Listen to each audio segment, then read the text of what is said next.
देखो सर ये चैप्टर का रिलेवेंस बहुत ज्यादा है, क्योंकि जो जीएसटी में बड़ा क्वेश्चन आएगा उसमें आईटीसी के से रिलेटेड पॉइंट्स रहते हैं और कंसेप्ट रहते हैं जिसके क्वेश्चंस रहेंगे। ये चैप्टर मैं हमेशा स्टूडेंट को बोलता हूँ, जब भी वो पढ़े एकदम हड़बड़ा के मत पढ़े। ये चैप्टर थोड़ा सा पेशेंस वाला है, एकदम हड़बड़ा के पढ़ोगे तो कुछ ना कुछ पॉइंट स्किप कर जाओगे इस चैप्टर में, ठीक है। ये chapter is a great quality, content अच्छे हैं इस चैप्टर के, पॉइंट्स अच्छे हैं पूछने लायक, और बहुत सारी जगह है जहां पर वो आपको कंफ्यूज कर सकते हैं। कुछ ऐसा पॉइंट है जो मेरे को भी लगता है अमेंडमेंट का पार्ट है, एग्जाम में आने के बेहद चांसेस है, ठीक है। बाकी तो अभी अपन पढ़ेंगे और फिर इंस्टीट्यूट मैट के क्वेश्चंस भी देखेंगे तो और ज्यादा अच्छे से क्लियर होगी चीजें, ठीक है। स्टार्ट करते हैं आईटीसी। आईटीसी सर सेक्शन 16 से होता है। सेक्शन 16 ये बोलता है सर कोई भी पर्सन को अगर आईटीसी लेना है तो उस बंदे का क्या होना जरूरी है, रजिस्टर्ड होना जरूरी है, ठीक। अगर वो पर्सन रजिस्टर्ड है और उसने अगर नेक्स्ट 4 कंडीशन सेटिस्फाई करी तो हम उसको आईटीसी देते हैं सर, अदरवाइज आईटीसी की बात ही नहीं है सर। पहली कंडीशन ये थी सर उसके पास क्या होना चाहिए, टैक्स पेइंग डॉक्यूमेंट होना चाहिए। आपके पास डेबिट नोट हो, इनवॉइस हो, चलेगा सर, आप इनके बेसिस में क्रेडिट ले सकते हो, नो इश्यूज। फिर इससे रिलेटेड और भी बातें हमने पढ़ी थी सर। आप अगर कोई गुड्स है जो चोरी चमारी करते हुए पकड़ा गए, फ्रॉड वगैरह करते हुए इन्वेस्टिगेशंस में पकड़ा गए, तो उन गुड्स से रिलेटेड आप आईटीसी नहीं ले सकते। Crystal clear. फिर हमने ये भी बोला सर आईटीसी आपको उन्हीं चीजों की मिलेगी सर जिस चीज से रिलेटेड सामने वाले ने जीएसटीआर 1 फाइल किया होगा। मतलब जो पर्सन आपको सप्लाई कर रहा है गुड्स, अगर उसने बंदे ने अपना जीएसटीआर 1 फाइल करते टाइम वो डिटेल्स डाली है उस गुड्स की, तभी आपको क्रेडिट देंगे, अदरवाइज क्रेडिट नहीं देंगे। तो आसान भाषा में जो जीएसटीआर 1 में डाला होगा वो मेरे 2B में दिखेगा, तो जो 2B में दिखेगा उतनी ही क्रेडिट मिलेगी, और जो नहीं दिख रहा है उसकी क्रेडिट नहीं मिलेगी, ठीक। उसके बाद आगे हम और पढ़े, उसके बाद हमने सीखा sir receipt of goods and services जरूरी है सर। अगर गुड्स रिसीव नहीं हो रहा है तो आप क्रेडिट नहीं ले सकते सर। पर सर इसमें एक कम चीज पढ़ते हैं, bill to ship to model, जहां पर सर गुड्स आपके पास नहीं किसी थर्ड पार्टी के पास डिलीवर हो रहा है तो भी उस केस में आपको क्रेडिट मिल जाती है सर। ये हम रेगुलर क्लासेस में सीखते हैं। उसके बाद हमने बोला था सर एक सिंपल सी बात, आपका आईटीसी रिस्ट्रिक्ट नहीं करेंगे सर अगर आपने पहले ही कम्युनिकेट कर दिया पूरी डिटेल्स कि क्या क्या आपने सप्लाई किया है एज पर सेक्शन 38, ठीक है, तो फिर आपकी आईटीसी रिस्ट्रिक्ट नहीं करते। फिर उसके बाद हमने ये भी एक अच्छी बात ये भी सीखी थी सर, आईटीसी किसको पे हो जाना चाहिए, गवर्नमेंट को। तो अगर गवर्नमेंट को पे नहीं हुआ है तो आप आईटीसी क्लेम नहीं कर पाओगे। उसके बाद सर आपका रिटर्न फाइल होना जरूरी है सर। तो ये 4 बातें थी, टैक्स पेइंग डॉक्यूमेंट होना चाहिए, गुड्स रिसिप्ट होना चाहिए सर, आपने गवर्नमेंट को टैक्स पे किया और रिटर्न फाइल किए सर। चारों बातें सेटिस्फाई होती है तब आईटीसी लेने आना, अदरवाइज आईटीसी लेने नहीं आना। इसमें कुछ बातें और भी थी सर, अगर गुड्स लॉट्स की केस है तो उन केस में लास्ट लॉट जो होता है रिसीव होता है तब क्रेडिट मिलती है, उसके पहले नहीं मिलती। सर इसमें एक और बात होती है सर, अगर कोई गुड्स है जिसमें सर आपने क्या किया, जीएसटी को इंक्लूड करके डेप्रिसिएशन क्लेम कर लिया है, तो सर उस केस में वो आपको क्रेडिट नहीं देते सर, क्योंकि आपने पहले ही डेप्रिसिएशन क्लेम कर लिया फुल अमाउंट पे। फिर है सर ये सिंपल सी बात होती है, जीएसटी की बर्डन आप पे होती है सर प्रूव करना कि क्रेडिट मिलेगी कि नहीं। ये इंपॉर्टेंट होता है sir, time limit for availing ITC. ये इसलिए इंपॉर्टेंट होता है क्योंकि ये चेंजेस है, बहुत सारे लोग अभी भी पुराना पढ़ते हैं सर। तो सर सिंपल सी बात है, आईटीसी अवेल करने का टाइम पीरियड कितना होगा sir, 30 November of the following succeeding financial year, ठीक है, या फिर date of furnishing of annual return, जिस दिन आप एनुअल रिटर्न डाल रहे हो सर, दोनों में विचएवर इज अर्लियर। ये मैक्सिमम टाइम पीरियड है, इस टाइम पीरियड के अंदर आपको क्रेडिट लेनी पड़ेगी सर, इसके बाद आप क्रेडिट नहीं ले पाओगे। आई बात समझ, बैठा दिमाग में। फिर सरकार ने बोला कुछ केसेस है जहां पर हम कोई चीज की क्रेडिट रीअवेल करते, वापस अवेल करते। मतलब मान लो मैंने क्रेडिट लिया था, फिर सरकार ने कैंसिल किया, फिर बाद में उस चीज की क्रेडिट मैं वापस ले रहा हूँ। ये कब होता है सर, जनरली तब हो सकता है सर जब मान लो हमने कोई क्रेडिट ली थी, उसके बाद 180 डेज के अंदर पेमेंट नहीं कर पाए तो सरकार ने मेरी क्रेडिट कैंसिल कर दी, फिर मैंने बाद में 200 डे में मैंने उसका पेमेंट कर दिया तो सरकार ने मुझे वापस क्रेडिट दे दी। जब सरकार मुझे वापस क्रेडिट देती है तो सर उस टाइम पे ये 180 डेज वाली जो कंडीशन है कि जो आपको पेमेंट करना होता है 180 डेज वाली, और या फिर जो टाइम लिमिट है, ये टाइम लिमिट एप्लीकेबल नहीं होती, ठीक। सर पेमेंट कितने दिन के अंदर करना होता है सर, विद इन 180 डेज, ठीक है। 180 डेज कब से देखेंगे sir, from the date of invoice आपको पे करना होता है। अगर आपने 180 डेज के अंदर पेमेंट नहीं किया तो आपके आईटीसी गई, समझ आ रहा है।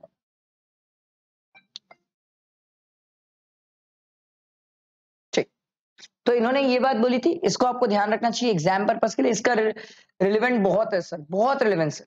अच्छा ये 180 डेज के अंदर कौन पेमेंट करेगा, किसको, रिसिपिएंट पे करेगा सप्लायर को पैसा, अगर नहीं पे करता तो गई आपकी क्रेडिट। आई बात समझ? सर अगर आप नहीं पे करते हो तो सरकार बोलती है जितना क्रेडिट का अमाउंट है उतना हम क्या करेंगे, आपसे आउटपुट टैक्स लायबिलिटी में ऐड करवा देंगे, प्लस उस पर इंटरेस्ट भी लेंगे, और इंटरेस्ट 18% से लेंगे सर। ये ध्यान रखना है 18%, ठीक है, हमें ये ध्यान रखना है 18%, ठीक।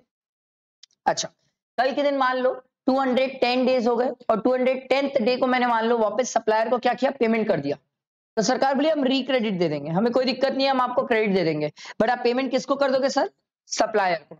अगर आप सप्लायर को पेमेंट कर दिए तो हम आपको रिक्रेडिट दे देंगे सर। फिर सरकार ने बोला कुछ एक्सेप्शन है सर, जहां पर ये 180 डेज की कंडीशन अप्लाई नहीं करते सर। अगर रिवर्स चार्ज की बात है तो उस केस में सर बात ही नहीं करते हम। क्यों?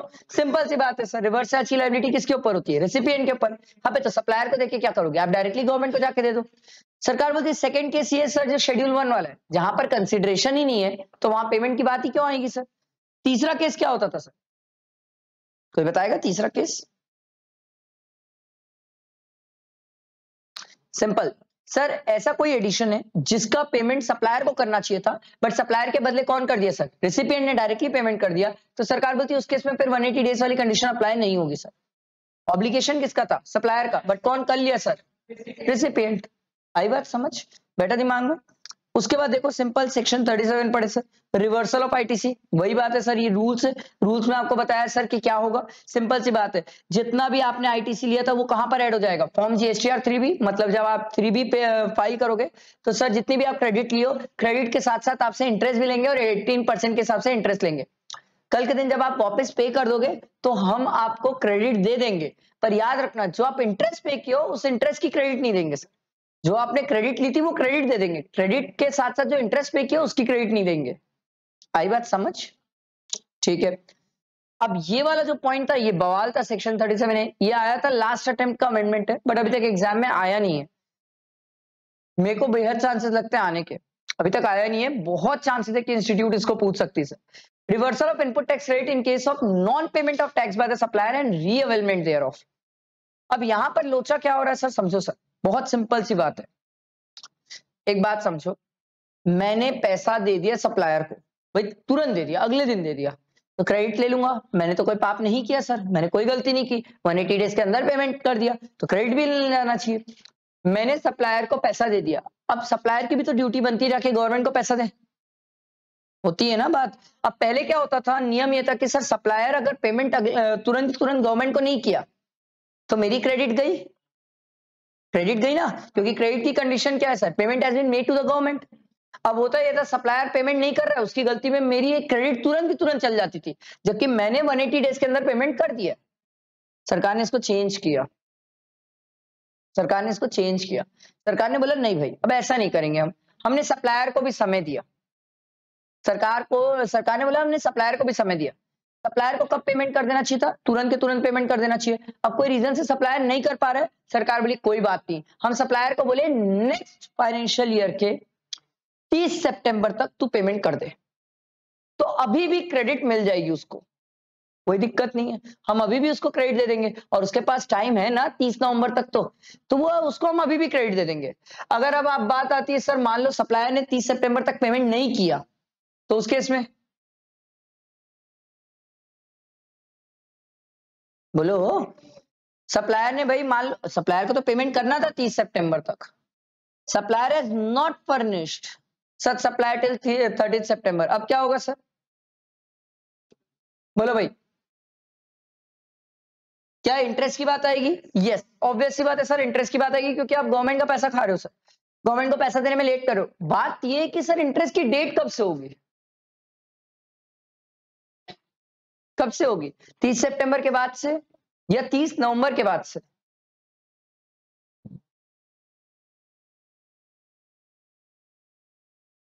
बोलो, इंटरेस्ट की बात कब से आएगी?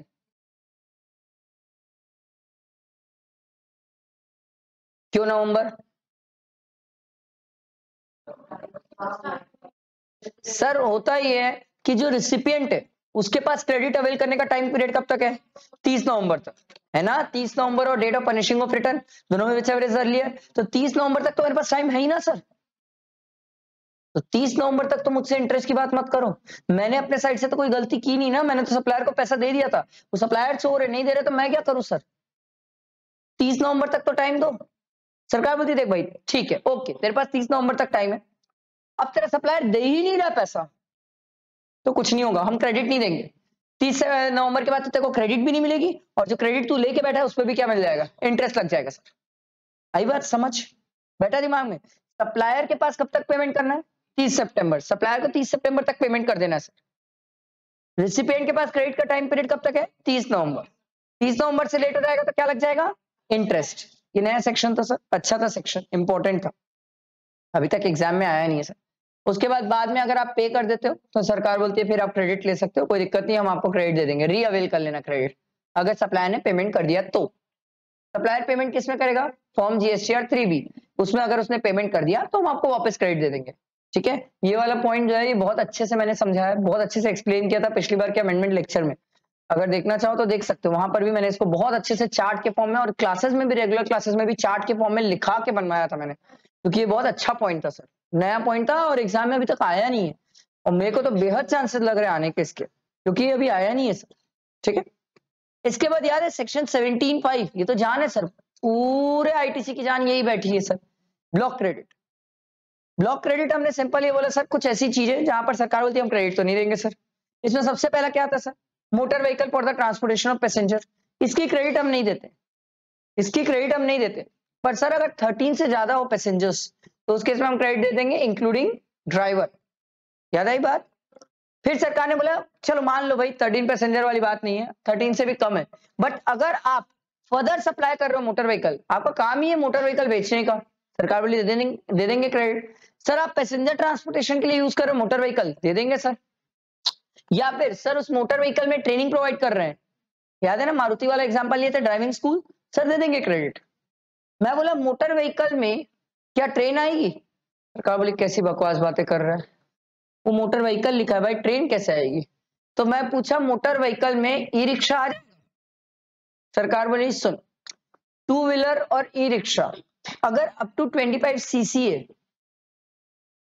तो नहीं आएगा, उससे ऊपर चले जाएगा तो आ जाएगा। सीसी चेक करना पड़ेगा सब, बिना सीसी के नहीं पता। ठीक है, फिर है वेसल एंड एयरक्राफ्ट। सिंपल, ये तो स्ट्रेट बोले कि वेसल और एयरक्राफ्ट की क्रेडिट हम दे ही नहीं रहे सर, पर अगर आपने वेसल और एयरक्राफ्ट को फर्दर सप्लाई किसी और को बेच रहे हो तो दे देंगे, पैसेंजर ट्रांसपोर्टेशन कर रहे हो दे देंगे, सर वेसल और एयरक्राफ्ट में ट्रेनिंग प्रोवाइड कर रहे हो तो भी दे देंगे क्रेडिट। आई बात समझ? आप वेसल और एयरक्राफ्ट को ट्रांसपोर्टेशन ऑफ गुड्स के लिए यूज करोगे तो भी क्रेडिट दे देंगे। ठीक, फिर इन्होंने बोला sir insurance, repair and maintenance of motor vehicle, vessel और एयरक्राफ्ट। इन्होंने बोला भैया सुनो, पहली बात तो मोटर व्हीकल और वेसल और एयरक्राफ्ट की क्रेडिट हम नहीं देते, तो इनसे रिलेटेड इंश्योर, रिपेयर, मेंटेनेंस भी नहीं देंगे। पर मान लो आपने मोटर व्हीकल या फिर सर ये वेसल और एयरक्राफ्ट को ट्रांसपोर्टेशन ऑफ पैसेंजर और गुड्स के लिए यूज किया, तो उस केस में सरकार बोलती है ऊपर क्रेडिट मिल रही थी, अगर जिस चीज के ऊपर क्रेडिट मिल रही थी उससे रिलेटेड अगर रिपेयर और इंश्योरेंस का खर्चा है तो वो भी क्रेडिट मिल जाएगी। समझ आया? बैठा दिमाग में? आगे food beverages, food and beverages, outdoor treatment, beauty treatment, याद है सुंदर उंदर दिखने के लिए, ये सब की क्रेडिट नहीं देती सरकार, ये सब क्रेडिट नहीं देती है। बट याद रखना, इसमें सबसे बढ़िया प्यारी बात याद रखना सर, आउटडोर कैटरिंग है, और अगर आउटडोर कैटरिंग में आपने सब कॉन्ट्रैक्ट किया है, सब कॉन्ट्रैक्ट याद है, मैंने एग्जाम्पल भी दिया था सर इसका।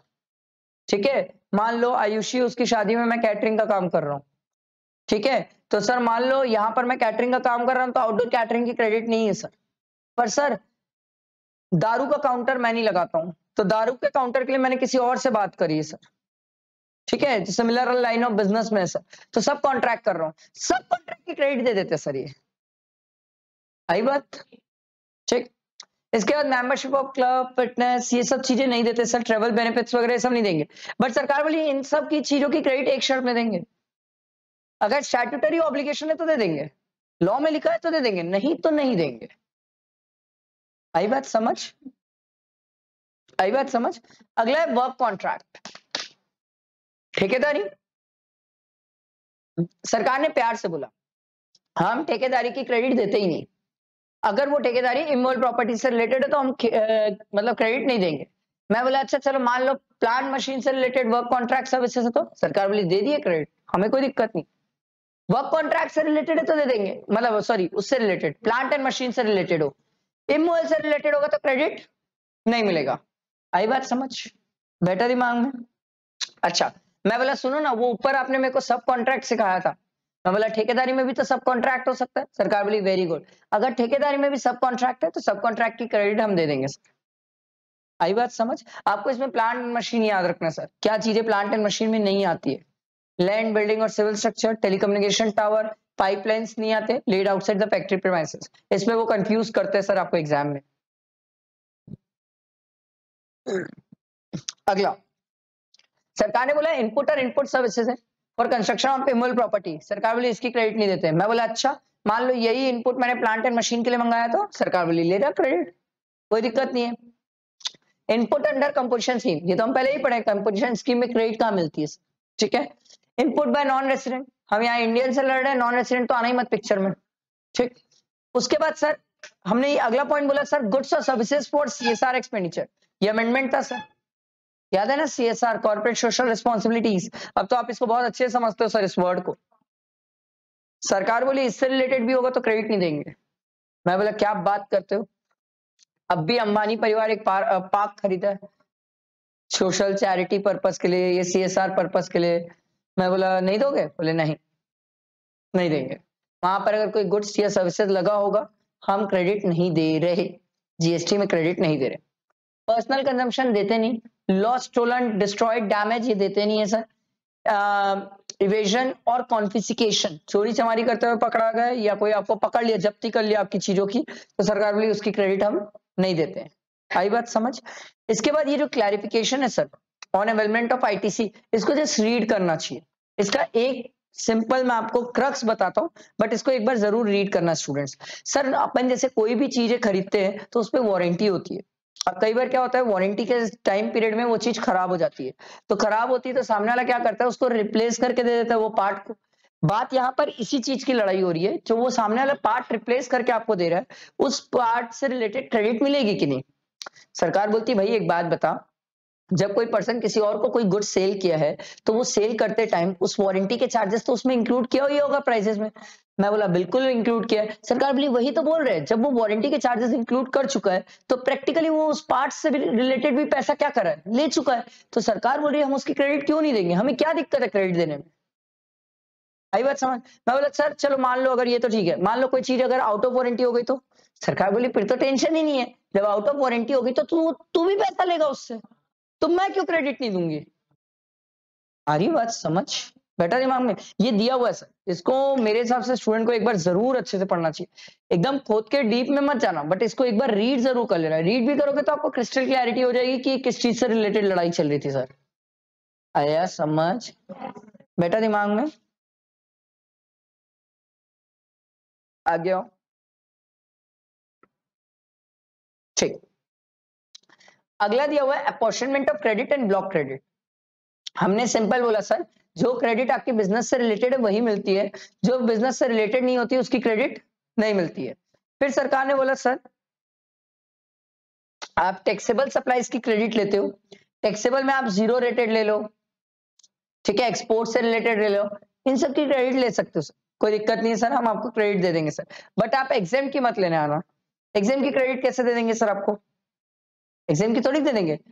हरी बात समझ। फिर ये बैंकिंग वगैरह के लिए याद है सर, हम सीखे थे क्लासेस में, रेगुलर क्लासेस में हमने सीखा भी है इसको, क्वेश्चन भी किए। इसको ध्यान रखने वाली बात है, छोटी बात है बट ध्यान रखने वाली बात है।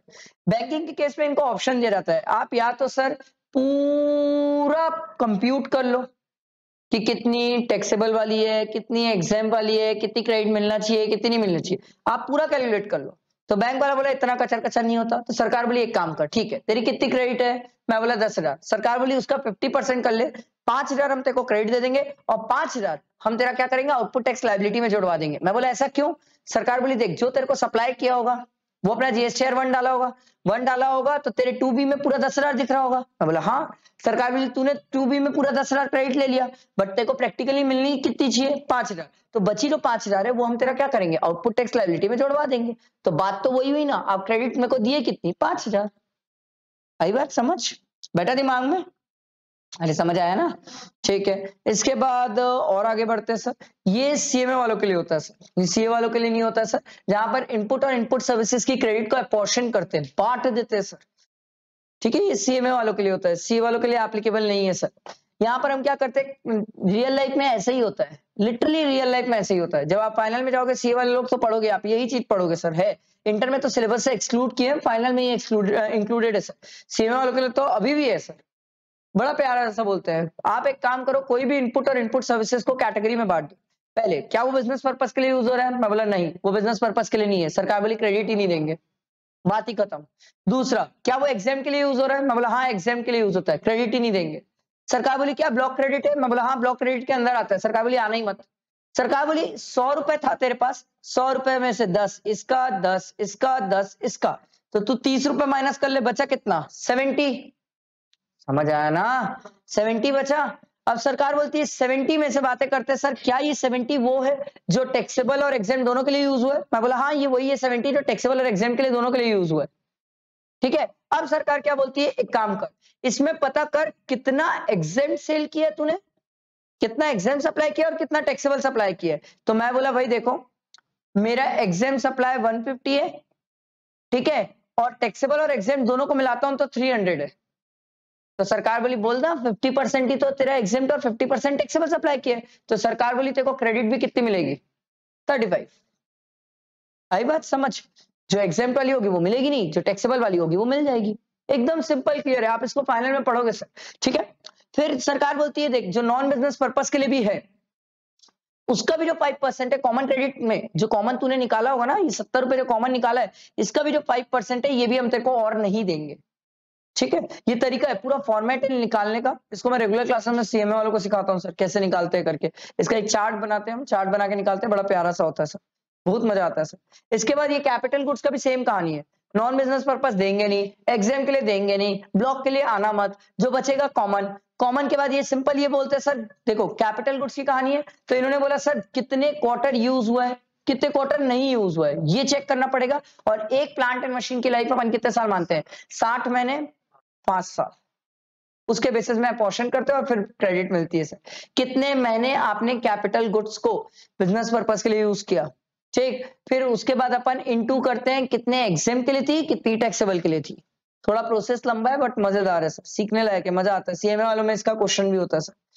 इसके बाद है यूटिलाइजेशन ऑफ आईटीसी। सरकार ने बोला इसमें क्या कट आउट है? मैं बोला नहीं नहीं आप समझ नहीं रहे हो, मेरे पास आईटीसी की क्रेडिट पड़ी हुई है, सी के लिए पहले यूज करूं के लिए एस के लिए पहले यूज करूं? सरकार बोली तेरी इच्छा, देखो सीजीएसटी के लिए पहले यूज करना है सीजीएसटी के लिए यूज कर, एसजीएसटी के लिए यूज करना है एसजीएसटी के लिए यूज कर, तेरी इच्छा, तेरे को जहां यूज करना है तू वहां यूज कर। बट याद रखना सीजीएसटी की क्रेडिट एस में मत करना और एस की सी में मत करना, ये मत करना। हाँ हाँ, आप सीजीएसटी की क्रेडिट है उसको आई को पे करने के लिए यूज कर सकते हो, एसजीएसटी की क्रेडिट है उसको आई पे करने के लिए यूज कर सकते हो सर।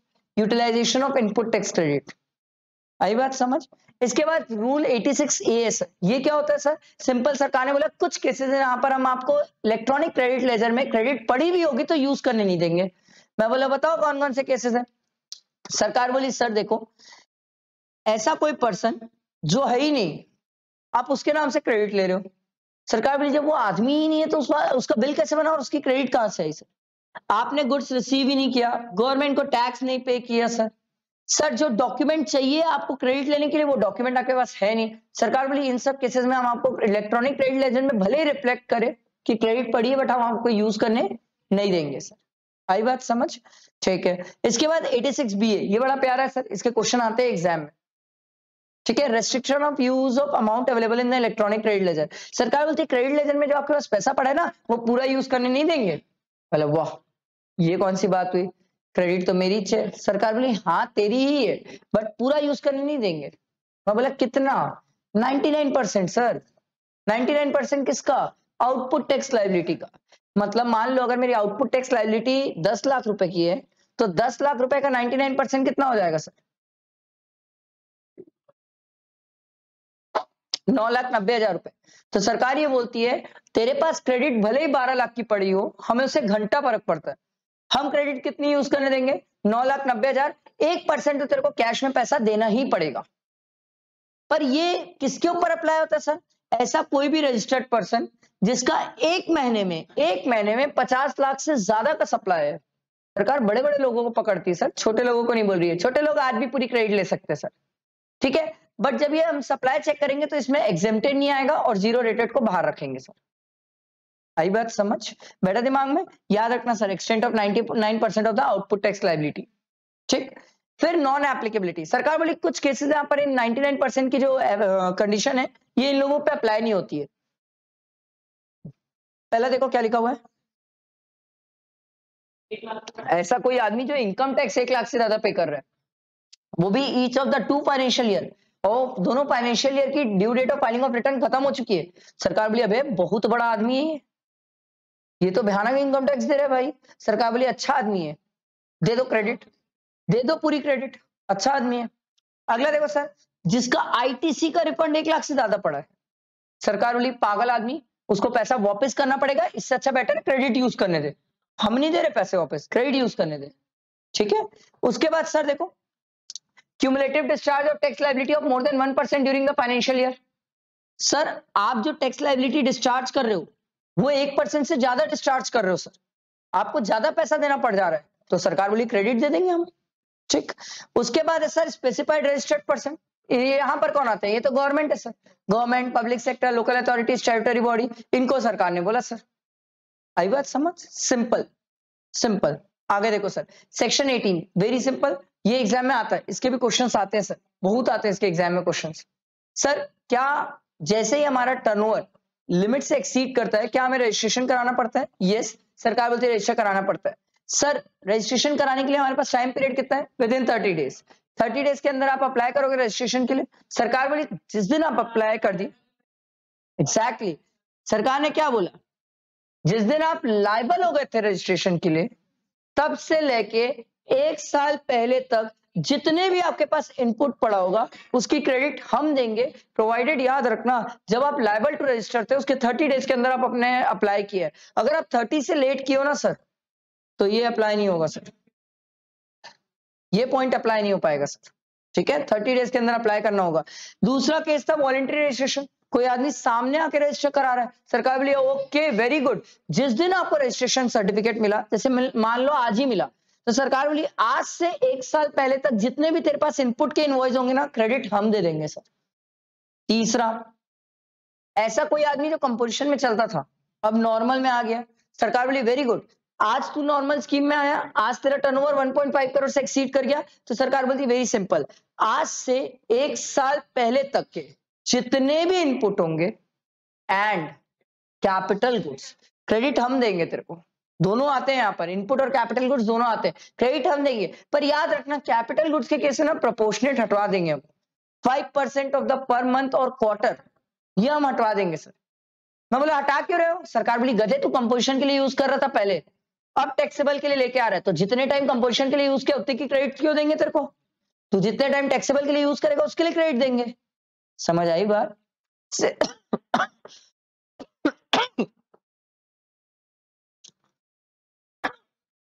सॉरी। अगला है सर, जहां पर कोई पर्सन एग्जेम्प्ट सप्लाई करता था, बाद में वो चीज टैक्सेबल हो गई, तो सरकार बोलती है जिस साल टैक्स आज ही के दिन टैक्सेबल हुई, आज से 1 साल पहले तक के जितने भी तेरे पास इनपुट है या कैपिटल गुड्स से हम क्रेडिट देंगे। पर वही बात है, कैपिटल गुड्स के साथ हम प्रोपोर्शनेट करेंगे सर, 5% वाला, हम क्रेडिट देने से मना नहीं कर रहे हैं बट प्रोपोर्शनेट कर देंगे सर। आई बात समझ? Time limit for filing declaration 30 days, और CA-CMA का सर्टिफिकेट चाहिए सर अगर आईटीसी की अमाउंट 2 लाख से एक्सीड कर जाएगी सर। आई बात समझ? बैठा दिमाग में? ठीक है।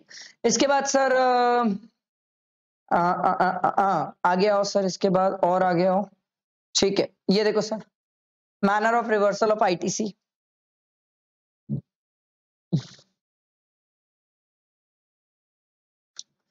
सर मान लो कोई कैपिटल गुड्स या कोई इनपुट है सर, ठीक है।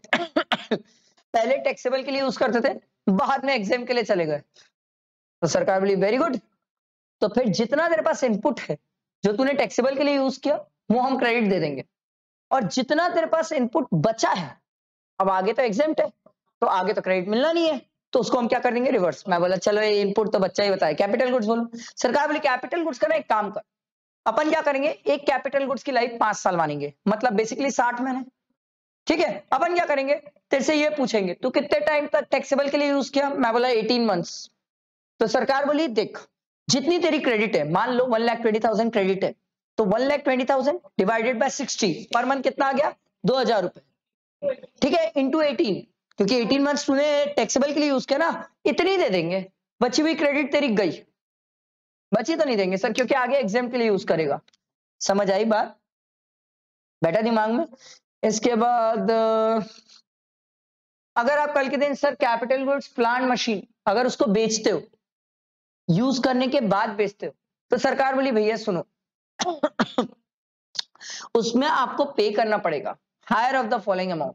बोले पे क्यों करना पड़ेगा, सरकार बोली देख तू इससे पहले कैपिटल गुड यूज कर रहा था, मैं बोला हाँ मैं यूज कर रहा था। सरकार बोली जब तू यूज कर रहा था तो तेरी क्रेडिट बनती है, ठीक है।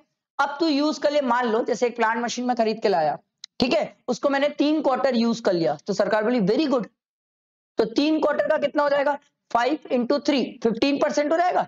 सरकार बोली मान ले तेरी कैपिटल गुड्स की टोटल क्रेडिट 1 लाख रुपए थी, तो 1 लाख में 15,000 की क्रेडिट तो हम तेरे को दे रहे हैं क्योंकि तू यूज किया।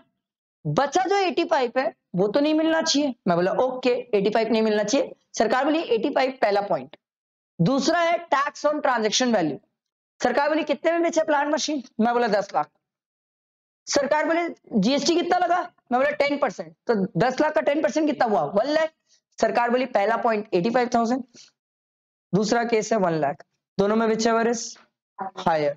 हायर मतलब मेरे को कितना पे करना पड़ेगा सरकार को, 1 लाख। समझ आई बात, बैठा दिमाग में। दूसरा केस था सर जहां पर सर ये था रिफैक्ट्री ब्रिक्स, मोल्ड्स, टाइस, स्टिक्स, फिक्सचर। सरकार बोली इनमें स्क्रैप ही होता है सर, ये सीधा स्क्रैप होते हैं, तो ये अगर ऐसा स्क्रैप बिक रहे तो सरकार बोली इनकी जो ट्रांजैक्शन वैल्यू होगी वही मान ली जाएगी फाइनल। क्लियर, बैठा दिमाग में, ठीक है। इसके बाद ये जो चेंज इन कॉन्स्टिट्यूशन वाला है, इसको जस्ट आप रीड कर लेना, एकदम खोद खाद के मत पढ़ना, इसको सिंपल रीड करना है कि सर अगर चेंज इन कॉन्स्टिट्यूशन हो रहा है तो सामने वाले को आईटीसी ट्रांसफर की जाती है, प्रोवाइडेड सामने वाले का भी रजिस्टर होना जरूरी है सर। अगर वो रजिस्टर्ड नहीं है तो आप आईटीसी ट्रांसफर कर ही नहीं सकते, ठीक है। सिंपल है, सिंपल, आप इसको एक बार रीड कर सकते हो, इतना ज्यादा खास इंपॉर्टेंट नहीं है सर, ठीक है। सर क्या हम एक स्टेट में एक से ज्यादा रजिस्ट्रेशन रख सकते हैं, यस, क्या दिक्कत है, रखो, ठीक। इसके बाद एक क्लैरिफिकेशन और आया था सर, इस बार का एक क्लैरिफिकेशन है, अमेंडमेंट बोल सकते हो सर, जो बोलना है बोल लो, कि सर कि हेड ऑफिस के पास अगर कोई क्रेडिट पड़ी है तो क्या उस हेड ऑफिस अपने ब्रांच को क्रेडिट ट्रांसफर कर सकता है। इसमें याद करो मैंने जब अमेंडमेंट लेक्चर लिया था तब मैंने आपको बताया था सर, अरम इंस्टीट्यूट एयरटेल की बिलिंग करवा रहे हैं, याद आया। तो अरम इंस्टीट्यूट की 2 बिल्डिंग, ये हो गई हेड ऑफिस, कमल विहार हो गई ब्रांच ऑफिस। बात ये है सर, अरम इंस्टीट्यूट जो एयरटेल की बिलिंग होगी, उस बिलिंग का जो जीएसटी का अमाउंट होगा वो जीएसटी की क्रेडिट के दोनों में बांट सकता है। सरकार बोली वेरी गुड, हमें क्या दिक्कत है, बांट, बिल्कुल बांट, प्रोपोर्शनेट कर ले, जो जितना सर्विसेज यूज कर रहा है उस बेसिस में बांट दे, ठीक है। आपको इतना याद रखना है कि वो बांट सकते हैं सर, ठीक है, proportionate on the basis of कि कौन कितने वैल्यू की सर्विसेज ले रहा है सर, ठीक है। आई बात समझ, इतना ही था हमारा आईटीसी, ये कंसेप्ट वाइज इतना ही था। अब क्वेश्चंस बचे, क्वेश्चंस इसके बहुत सारे हैं सर, ठीक है। चलो क्वेश्चंस करते हैं, चलो आईटीसी के क्वेश्चन देखें। ये नंबर बोलते बहन 8.18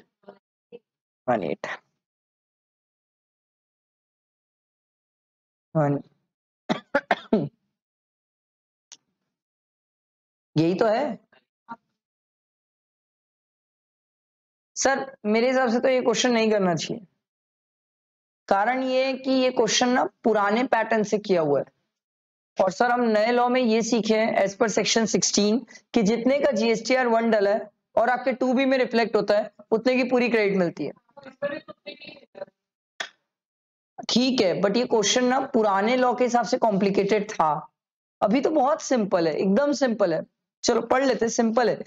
Vijay Sales, a registered supplier, receives 100 invoice for the inward supply of goods or services involving GST of 10 lakh from various supplier during the month of October. Out of the 100 invoices, Detail of 80 invoices involving GST of 6 lakh has been furnished by the supplier in their respective GSTR1 filed on the prescribed due date therefore and are reflected in 2B. तो sir 6 lakh की तो credit मिलेगी, बात खत्म, question ही खत्म। हाँ 8.80 बाप रे, बहुत नीचे नहीं है दादा।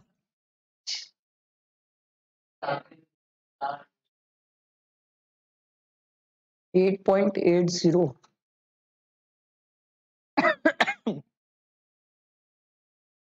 वैसे मैं आप लोगों से एक रिक्वेस्ट जरूर करूंगा, इंस्टीट्यूट मैट के बीच में ना एमसीक्यू है, प्लीज करना,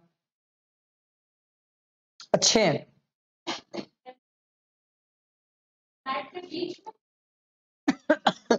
है आओ मैं तुम्हें दिखाऊं, सुंदर से दिखते हैं, बड़े प्यारे से हैं। यस, ये अलग से पहचान आता है, बस उतना ही कर लेना,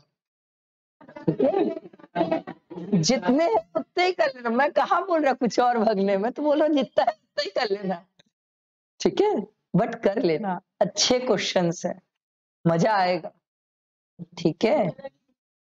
आपको सेम दुनिया लगेगी, आप हर क्वेश्चन में 3 ऑप्शन के आंसर मैच करेंगे, आपको मजा आएगा, बनाना तो सही, अच्छा क्वेश्चन, जब बोल रहा हूं तो है अच्छा।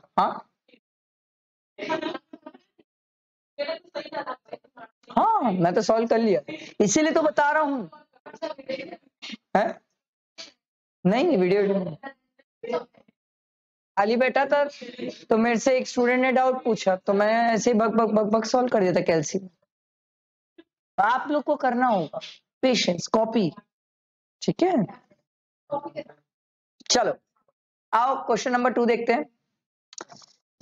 एक आदत डालो यार, अब फाइनली जब आप एग्जाम के लिए लास्ट तैयारी कर, नहीं बहन, ये आदत तो आप ऑटोमेटिक डालते हो क्योंकि क्वेश्चन एग्जाम में आप ही पढ़ोगे, मैं कैसे आऊंगा पढ़ ले, ठीक है। ये आदत नहीं, आदत ये डालना है कि कभी भी क्वेश्चन जो भी रहे, आप क्वेश्चन के एंड पे पहले जाओ और एंड पे जाके सबसे पहले पढ़ो कि वो क्या बोल रहा है क्वेश्चन, ठीक है। ये आदत डालो, मैंने मतलब जो वीडियो लास्ट टाइम भी डाली थी और मैंने हमेशा से ये लास्ट टाइम भी ये सिखाया था, ये आदत बहुत अच्छी है। आप पहले नीचे पढ़ लो वो क्या चाहता है हमसे, जैसे देखो मैं नीचे सबसे पहले जाके पढ़ता हूँ, determine the amount of ITC that can be availed by the ABC limited for the month of the July for giving by giving necessary explanation for treatment of various item subject to the information given above, assume that all the condition necessary for availing the ITC has been fulfilled। तो मेरे को एक चीज तो clear हो गया कि ITC निकालना है और आईटीसी से रिलेटेड मेरे को एक्सप्लेनेशंस भी देना है, ठीक है। अब क्या होता है, देखो एक ना टेक्निक बोलते हैं इसको, आप अपने दिमाग को ना एक पाथ प्रोवाइड कर देते हो, भाई तू सुन और तेरे को यही सोचना है। आपको अभी देखो मैं अभी आईटीसी पढ़ा रहा हूँ तो आपको लगेगा यार क्या रॉकेट साइंस है, आईटीसी पढ़ रहे सर, जब आप एग्जाम दोगे तो सिर्फ आईटीसी थोड़ी पढ़ोगे सर, उस टाइम तो कुछ भी होगा सर, हो सकता है नीचे क्वेश्चन में, कई बार क्या होता है पता है, अपन हड़बड़ी में क्वेश्चन ध्यान से नहीं पढ़ते, कई बार वो आईएचपी की इनकम निकालने बोलते हैं, कई बार टोटल इनकम निकालने बोलते हैं, पढ़ो तो सही नीचे क्या बोल रहा है। हो सकता है आईएचपी का क्वेश्चन हो और एक सैलरी की इनकम दे दे और फिर बोल दे टोटल इनकम निकाल दो, और कई बार ऐसा होता है कि सिर्फ सैलरी दे भी देगा तो भी जानबूझ के बोलेगा सिर्फ आईएचपी निकालो। तो अगर आप नहीं पढ़ते तो आप क्या करते हो, अपने आप को जबरदस्ती मेहनत करवा देते हो, इन्वॉल्व करा देते हो, अपने दिमाग को जबरदस्ती सोचने के लिए इधर उधर भेजते हो। क्यों भेज रहे हो, जितना जरूरत है उतना ही सोचना है, इससे बहुत अच्छी थिंकिंग होती है। आप एक पेपर वैसे सॉल्व करके देखो, बहुत मजा आएगा, बहुत मजा आएगा। आप अपने दिमाग को एकदम पाथ प्रोवाइड कर दो, इससे बाजू में नहीं सोचना, इतना ही सोचना है। आ रही बात समझ बेटा दिमाग में। अभी अगर मैं ही एग्जाम के लिए क्वेश्चन पढ़ता ना तो मेरा क्वेश्चन मेरे दिमाग में कैसे चलता पता है, आईटीसी बोल रहा है यार, मतलब जीएसटी में आईटीसी वाले चैप्टर के अलावा कुछ और नहीं सोचूंगा, मतलब नहीं सोचूंगा, क्रिस्टल क्लैरिटी रहती है, आईटीसी सोचूंगा। अब मेरे दिमाग में जैसे मैंने कमांड दिया ना कि आईटीसी सोचना है, तो मेरा दिमाग सोचना चालू कर दिया, section 16 4 condition, section 17 block credit भी आता है ये साला, सेक्शन 18 वो कहां पर क्या बोलते हैं 1 साल पहले तक की क्रेडिट देते हैं, ऐसे मेरे दिमाग में चलना चालू हो गया, तो मेरे दिमाग को अब सोचना आसान हो जाएगा आंसर। आई बात समझ, it applies, it helps a lot. Text में तो बहुत हेल्प करेगा, बाकी का मैं कुछ नहीं बोल सकता, बट टेक्स्ट में बहुत हेल्प करेगा। मैंने आरटीपी की वीडियो भी डाली ना, उसमें भी ये तरीका सिखाया, आप लोग देख सकते हो, उसमें बहुत अच्छे से यही तरीका सिखाया मैं। ठीक है, चलो ये क्वेश्चन करते हैं। ABC company limited registered under GST is engaged in the manufacturing of heavy machinery. It procured the following items during the month of July. Simple. Electrical transformer to be used in the manufacturing process. क्या credit मिल जाएगी? Yes yes. ठीक है। Truck use for the transport of raw material. ठीक है, raw material सोच ही क्या रहे हो। Confectionery items, this item were supplied free of cost to the customers in a consumer meet organised by the company. नहीं मिलती सर, ये कहीं बिजनेस से रिलेट नहीं करता, और ब्लॉक है क्रेडिट। ठीक है, ये क्रेडिट ब्लॉक्ड है। बढ़े आगे। ठीक है, ये रहा लाइन से back to back. XYZ limited registered under GST. पहले नीचे से पढ़ते हैं, चलो आदत ही आप लोग की वैसे डलवाते हैं। हाँ मैं बोला ये क्या पढ़ रही है, मैं ढूंढना चालू कर दिया कहां से पढ़ रही है। ठीक है भाई। Subject to the information given above, assume that all the other condition necessary for availing the ITC has been fulfilled. Annual return की ड्यू डेट दी हुई है मतलब कब फाइल किया ये दे दिया, ये मेरे काम की डेट होती है सर। ठीक है, क्योंकि क्रेडिट अवेल करने के लिए हम 30 नवंबर और ड्यू डेट ऑफ और date of filing of annual return दोनों में whichever is अर्लियर, तो अर्लियर क्या हो गया। तो मेरे लिए क्वेश्चन में 15 सितंबर लास्ट डेट है क्रेडिट की, उसके बाद तो क्रेडिट ले ही नहीं सकता सर। और अब क्वेश्चन पढ़ते हैं। XYZ Limited registered under GST is engaged in the manufacturing of taxable goods. Compute the ITC that can be availed by the XYZ Limited for the month of October from the following particulars. थोड़ा fast तो नहीं हो रहा है? ठीक है ना? हाँ। Input A, GST 1 lakh है. One invoice on which GST payable was 10,000 is missing. तो कितने ही क्रेडिट है? 9. Sorry. Next. Input B, 50,000.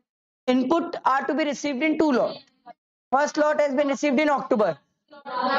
Last lot वाली कहानी है. Next, capital goods 1,20,000. XYZ Limited has capitalized the capital goods at full value, full invoice value, inclusive of GST, as it will avail depreciation on the full value. बोलो भाई. Sir अगर depreciation हम claim कर लिए तो credit. Next. Input service 2,25,000. One invoice dated 20 January on which GST payable was 50,000 was missing and अक्टूबर में found हुआ, मिलेगी क्रेडिट? क्यों सर? मेरी तो लास्ट डेट ही 15 सितंबर है। अगर ये 15 सितंबर क्वेश्चन में नहीं देता ना तो ले लेते अपन क्रेडिट। ठीक है, थोड़ा ध्यान रखने वाली बात। नेक्स्ट बताओ, ये यही रहा question, back to back question है क्या? चलो भाई इधर आओ। इस क्वेश्चन में क्या बोल रहा है sir? Compute the minimum GST payable in cash by XYZ private limited for the tax period making suitable assumption as required. अगर आपको याद हो तो मैंने इसका एक फॉर्मेट सिखाया था। हाँ क्या बनाओ, थैंक यू, बनाओ। पर्टिकुलर अमाउंट है ही नहीं है। वेरी गुड, आईटीसी के चैप्टर रिवीजन करने बैठे और कॉपी नहीं है, नालायक। चलो बनाएंगे सब। Oh thank you ma'am, thank you.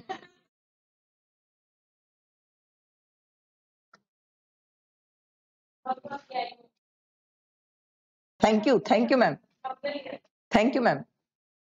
Sir पहले तो स्टार्टिंग लाइन वही होगी sir, computation of net GST payable by XY तो नाम है ना, हाँ एक्सटी प्राइवेट लिमिटेड।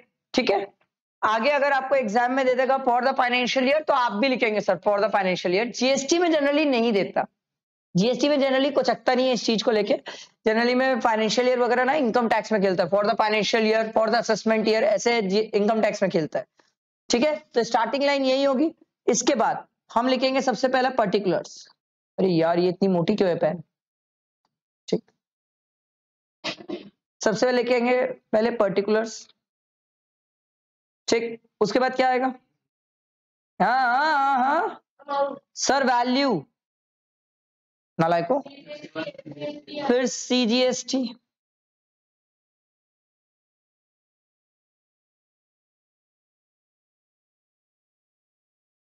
ठीक है। चलो फटाफट इतना बनाओ फिर इसके आगे बढ़ते हैं। हो गया, चलो क्वेश्चन पढ़ते हैं। XT private limited supplier of goods pays GST under regular scheme.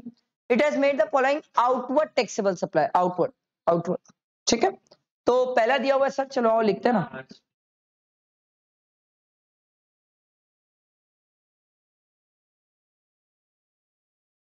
Outward supply सबसे पहला कितना है, इंट्रा है ना, ठीक है।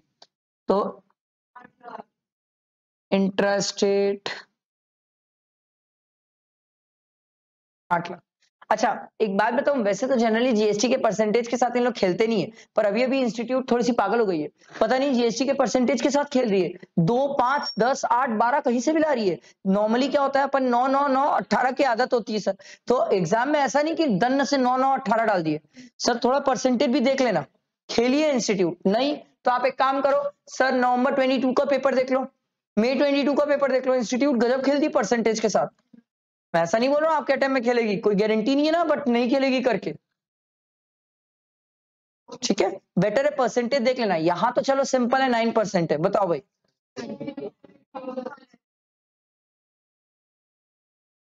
ठीक है, फिर है इंटर,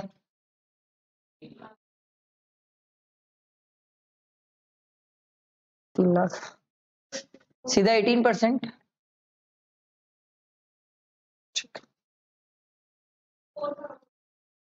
थैंक यू मैम।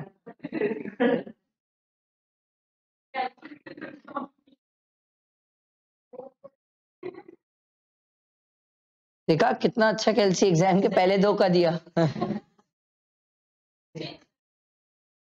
ठीक है, क्या चीज,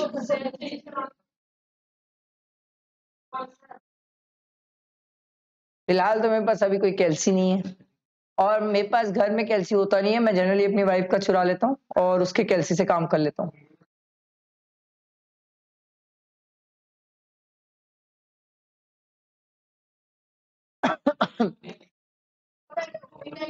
आप ओपनिंग भी लिख सकते हो पहले, चलो वैसा कर लो आप लोग, पहले ओपनिंग लिख लो, नो इश्यूज। ओपनिंग कितना है फिर बताओ।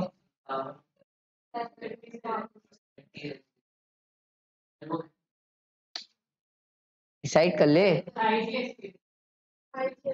ठीक है। इसके बाद है इंटरेस्ट रेट, कितना, कितना, ठीक है। इंटर कितना हुआ,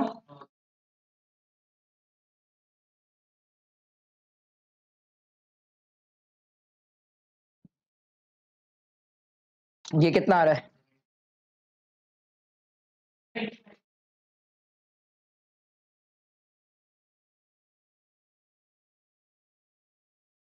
सही है ना।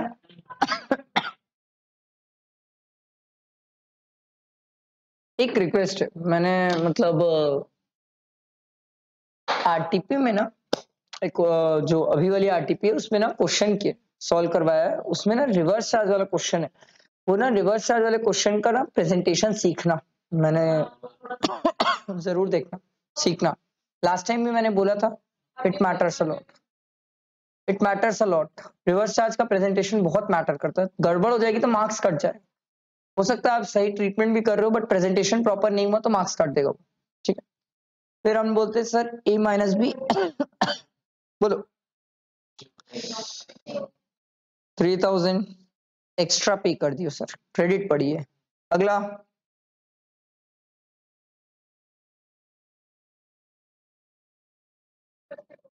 नेक्स्ट, क्रेडिट, ठीक है। सर क्या ये 25,000 की क्रेडिट 54 से यूज कर सकते हैं,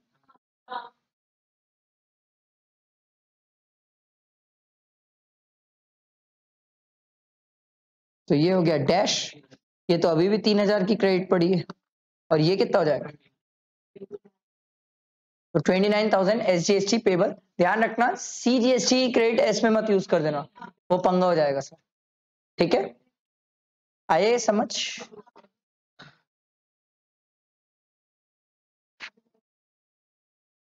ये रहा 29। बताओ भाई, अब क्वेश्चन कहाँ है? पेन नंबर बोलो भाई। ये रहा टेस्ट योर नॉलेज। सर ये शुरू के 5 क्वेश्चन होमवर्क, ठीक है? इतना पढ़ने के बाद ये सब पूछता है हमसे। What is input tax? मेरे हिसाब से तो what is input tax 8 marks का आना चाहिए।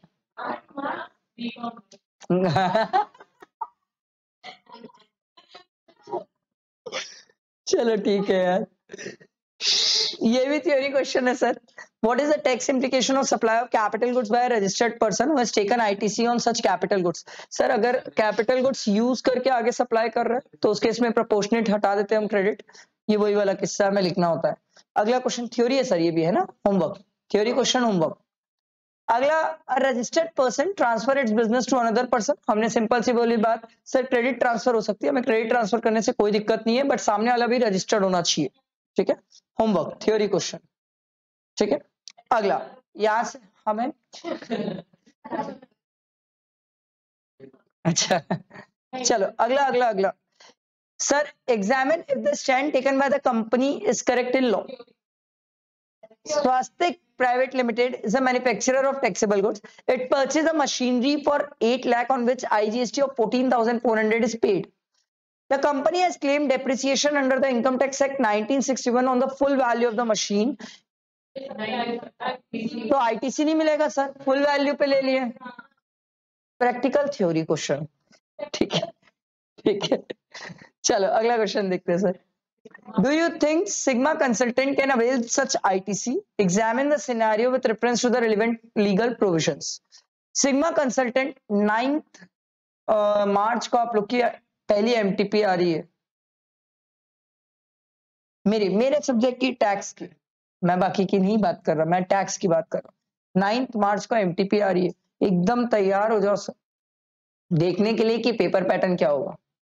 किसी को नहीं पता है, इट्स वेरी न्यू। अरे डरा नहीं रहा हूं, मैं तो अच्छी चीज बता रहा हूँ, इट्स वेरी नाइस, समझ तो आएगा। इतना खौफ, अरे मैं डरा नहीं रहा, मैं तो अच्छी चीज बता रहा हूँ। एमटीपी आ रही है, पता है पूरे शिद्दत और जान से हम इस चीज के लिए वेट कर रहे हैं। बताओ तो सही कि जीएसटी में जो आप 10 मार्क्स बढ़ाए वो कहाँ बढ़ रहा है, जो इनकम टैक्स में 10 मार्क्स कम हो रहा है वो कहाँ हो रहा है? अगर अंडरस्टैंड जगह कम हो रहा होगा इनकम टैक्स में छोड़ देंगे वो चैप्टर।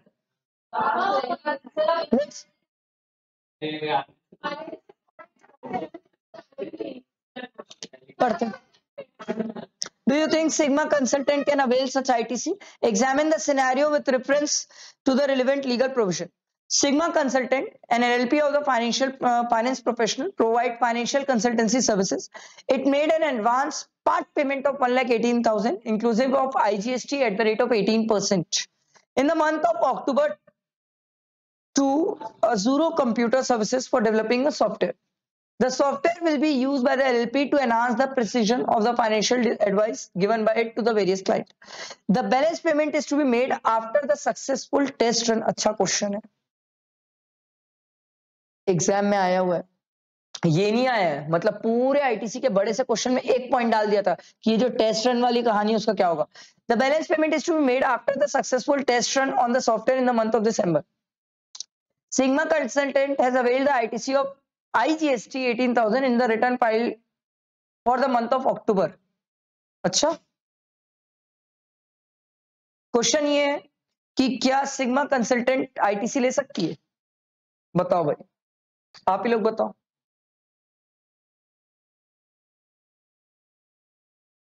बहुत प्यारा क्वेश्चन है, बहुत ही प्यारा क्वेश्चन है।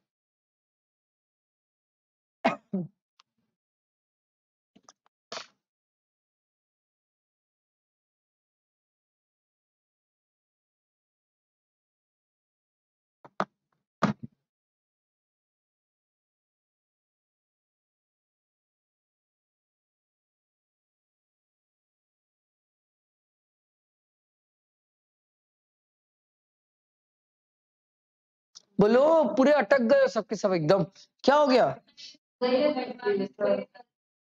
नहीं ले पाएगी क्रेडिट, कुछ भी नहीं ले पाएगी।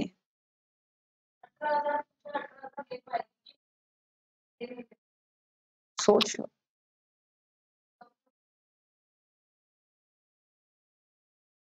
हाँ पेमेंट तो एडवांस है, बाकी आप बताओ।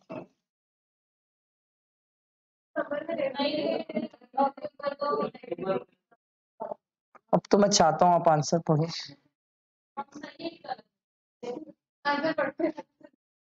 कौन सा क्वेश्चन था?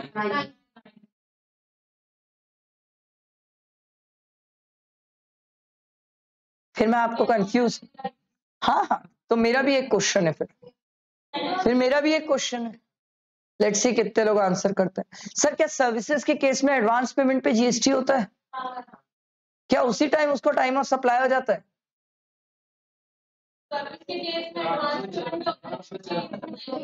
तो ये तो सर्विस है ना।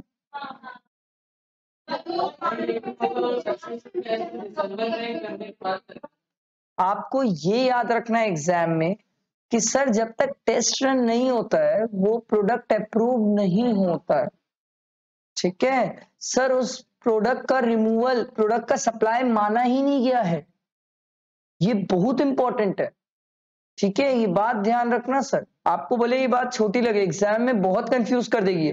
पता है टेस्ट रन नया वर्ड दिख गया ना तो आप हड़बड़ा जाओगे, क्या यार ये टेस्ट रन वाली कहानी कहां से आ गई, लॉ में तो ऐसा कहीं पढ़ते नहीं है, कुछ ऐसा है नहीं sir.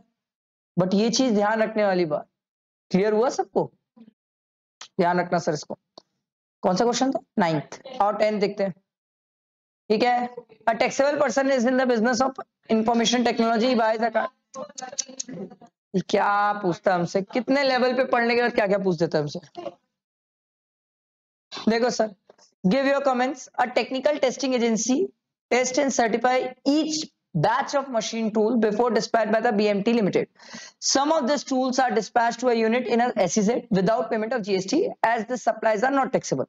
The finance personnel of BMT Limited want to know whether they need to carry out the reversal of ITC on the testing agency services to the extent attributable to the SEZ supplies. आसान भाषा में ये जानना चाहते हैं जो हमने SEZ में सप्लाई किया है उससे रिलेटेड जो इनपुट यूज किया है उसकी क्रेडिट का क्या करें? क्या नहीं ले पाएंगे?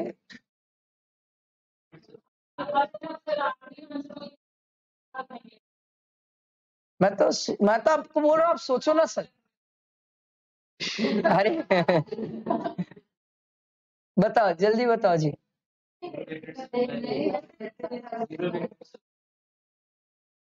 आप जैसा बोलो।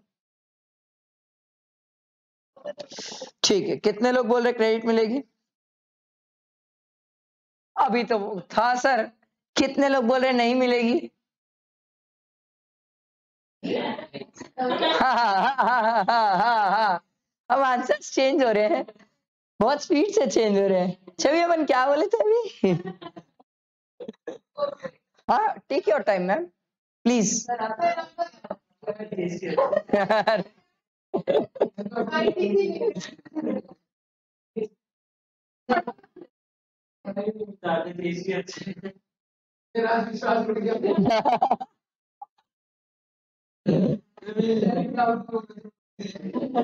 बताओ जल्दी बताओ भैया।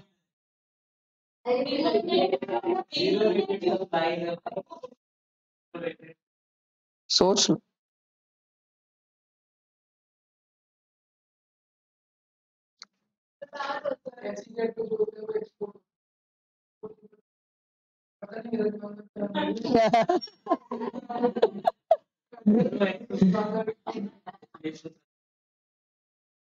बोलो भाई।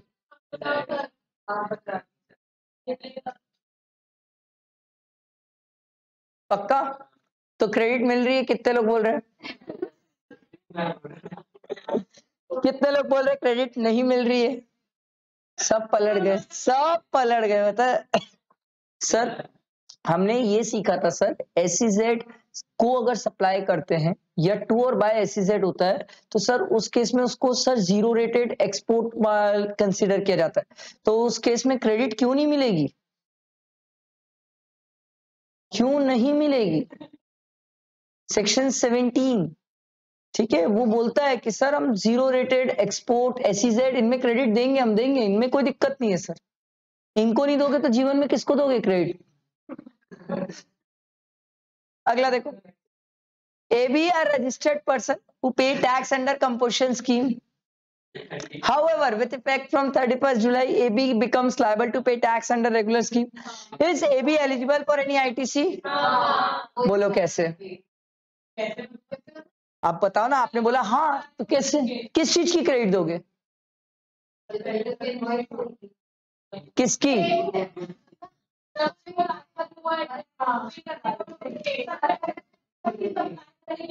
कौन सी supply? Input, input service, capital goods, किसकी क्रेडिट दोगे? अच्छा, कैपिटल गुड्स की नहीं मिलेगी? इनपुट सर्विसेज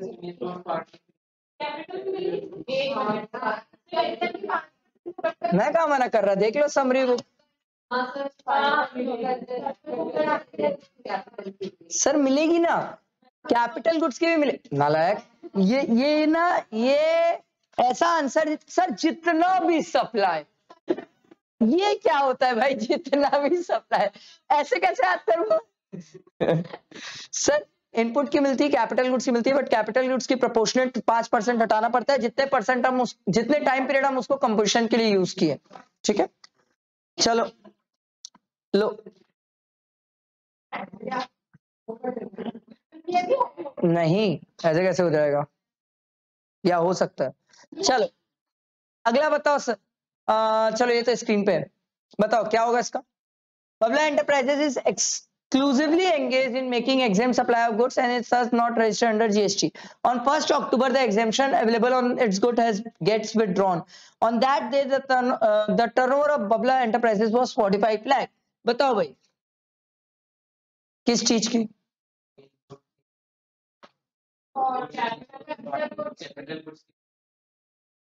बोलो किसकी किसकी ले ले अपन क्रेडिट? इनपुट और कैपिटल गुड्स दोनों के मिल जाएगी। यस सर, 1 साल पहले तक की सेम कहानी है सर। ठीक है, अगला Mamta Trade Links trades in exempt goods and provide taxable services. It is registered under GST. On 1st October, the exemption available on its goods will get withdrawn. ये सिंपल वही कहानी है, theoretical question है sir. आओ practical question में आते हैं। चलो अच्छा क्वेश्चन है, देखो क्वेश्चन में क्या दिया हुआ है।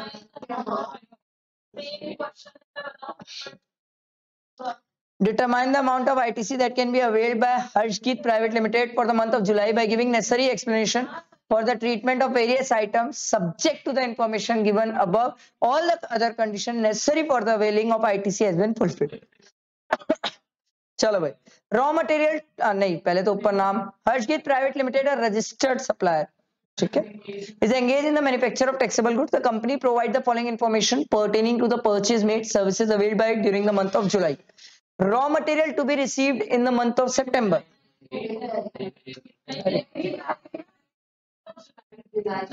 मिलेगी नहीं मिलेगी? नहीं मिलेगी ना सर, हम जुलाई मंथ का पढ़ रहे, कैसे कर रहे हो? Membership of a club availed for employees working in a factory, not obligatory. अगला, input to be received in 5 plots. अगला, trucks used for the transport of raw material. Capital goods.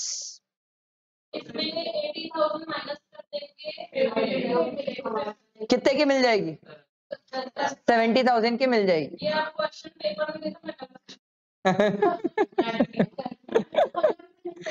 चलो चलो अगला अगला अगला सर, 3-4 क्वेश्चन है, फटाफट complete करते हैं। Determine the amount of ITC that can be availed by Jamco limited for the month of October by giving the necessary explanation for the treatment of various item subject to the information given above, all the other condition necessary for availing the ITC has been fulfilled. तो हमें sir अक्टूबर month का देखना है, थोड़ा ध्यान रखना, अक्टूबर से हमें मतलब है। Jamco Limited, a registered person, is engaged in the business of spices. It provides following detail in relation to the GST paid on inward supply procured by it during the month of October. Start करते हैं। अरे पढ़ने तो दो।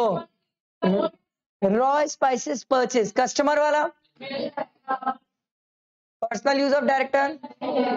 अगला, electric machinery used for being used, purchase for being used in the manufacturing process। अगला, motor vehicle for the transportation of the employ. मई 23 के एग्जाम में ये पॉइंट आया था। इसका क्यों नहीं? अबे पागल, इसका हाँ, इसमें कौन सा ऑब्लिगेशन मैन? हाँ वेरी गुड, इसका ऑब्लिगेशन ये है कि स्विफ्ट जैसी गाड़ी में 13 से ज्यादा बैठा दो। ठीक है, गाड़ी बचे ना बचे बैठाओ।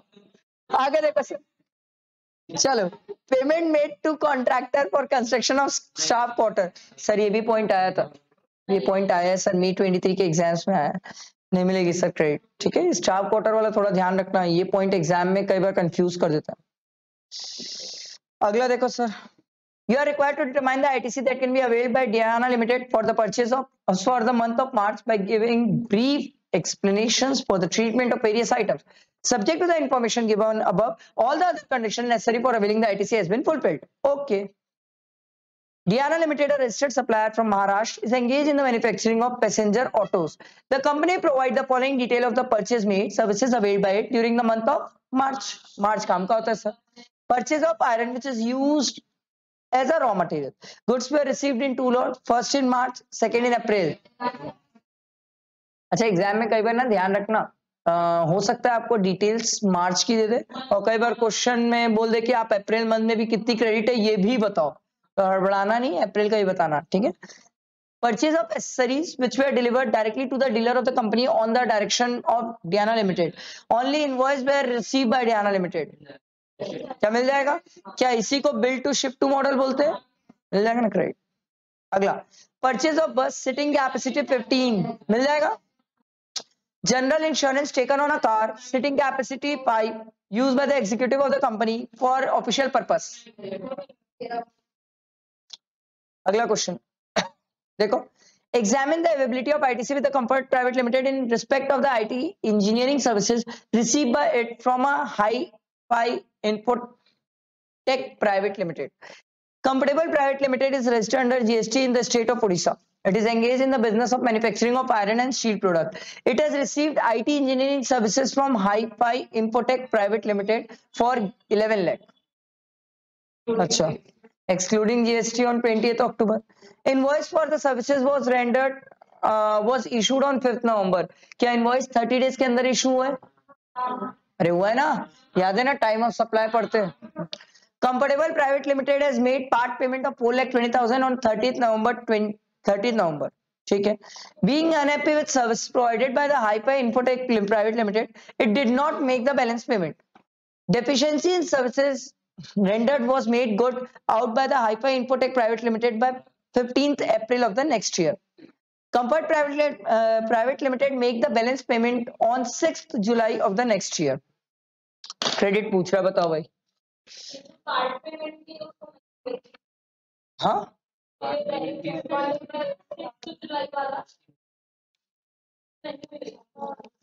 क्यों? एग्जैक्टली, तो कौन सा वाला नहीं मिलेगा?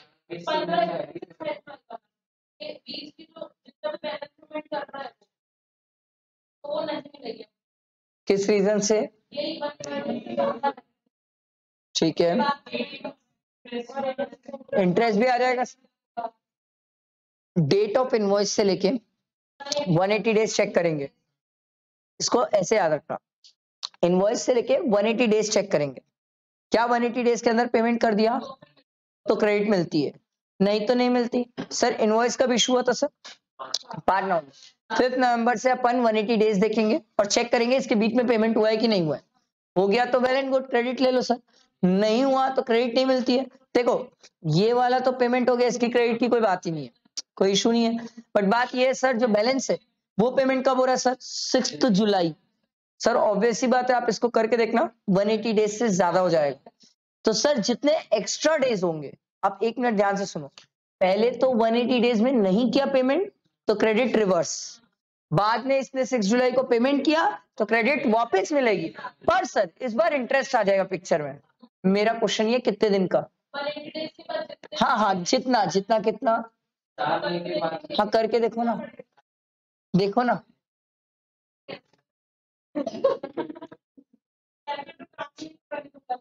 ओ माय गॉड,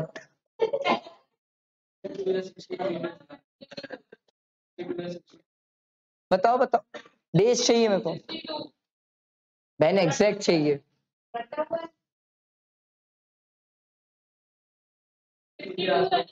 मुझे क्या पता, वो तो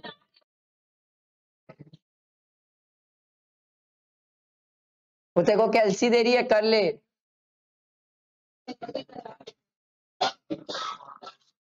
बोलो भाई। 62, 63,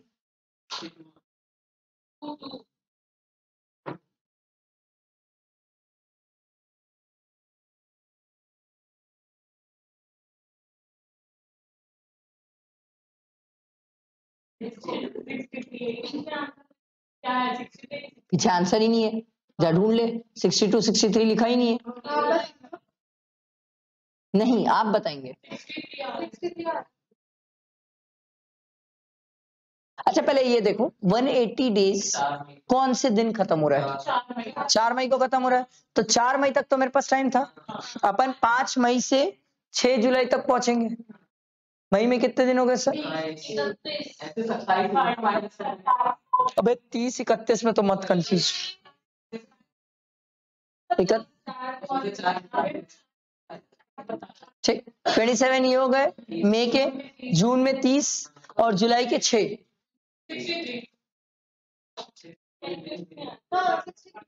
तो 63 डेज का इंटरेस्ट लगेगा। क्वेश्चन मेरा ये है सर, एक बार उसने 4,20,000 का पेमेंट किया। मेरा क्वेश्चन ये 4,20,000 में क्या जीएसटी इंक्लूडेड है कि नहीं है? मेरे को क्या पता, आप बताओ।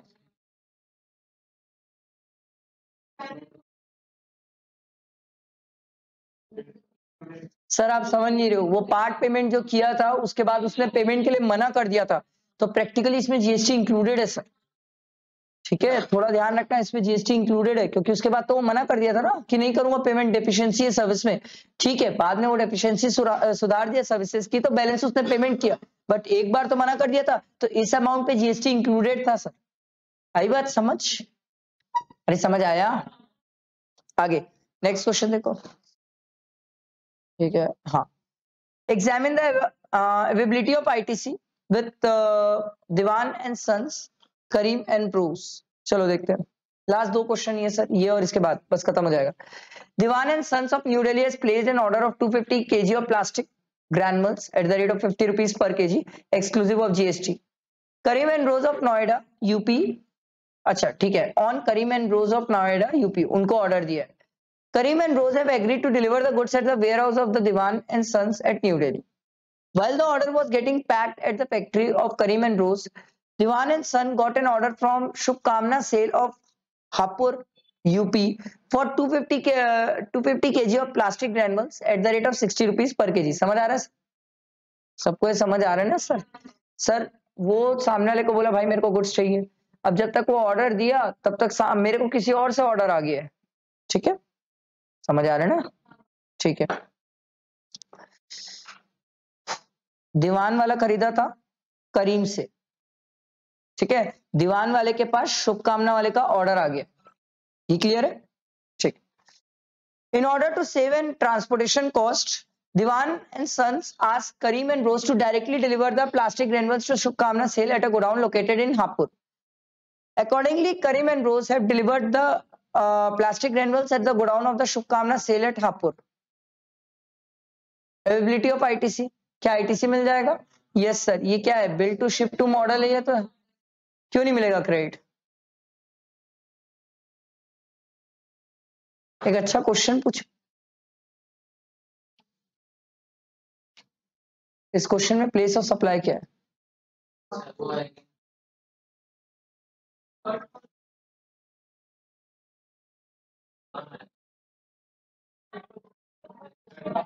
क्योंकि देखो न्यू दिल्ली भी है, नोएडा भी है, ठीक है, और ये यूपी चले गई कहानी। सोच,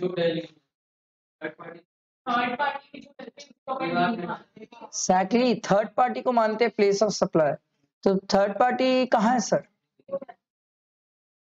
ये शुभकामना है।